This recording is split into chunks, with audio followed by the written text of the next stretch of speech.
Interviewin natin at interrogate kung anong masasabi ni Sir Enteng, ang CEO ng kanyang Bake Mac. Yun, so shoutout po sa ating mga followers and subscribers sa aking vlog. So, eto, nakapili na po ako ng Bake Mac dito sa Refresco Store, Invention Street, dito sa Marikina, sa Mishu Avenue. Ang iba, kundi ang pinakasikat nating vendor dito sa Marikina, kundi si Sir Enteng. Opo. Bake Mac. Opo, magandang hapon po. Salamat po sa pagbisita. Niluto niyo po. Ano pong advice natin sa mga gustong magluto ng Bake Mac?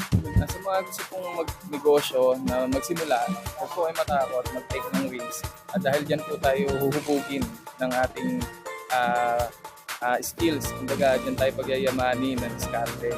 So, huwag tayo matakot, kailan tayo, then consistency sa ginagawa. So thank you po very much and salamat po. Have a blessed day. Salamat po.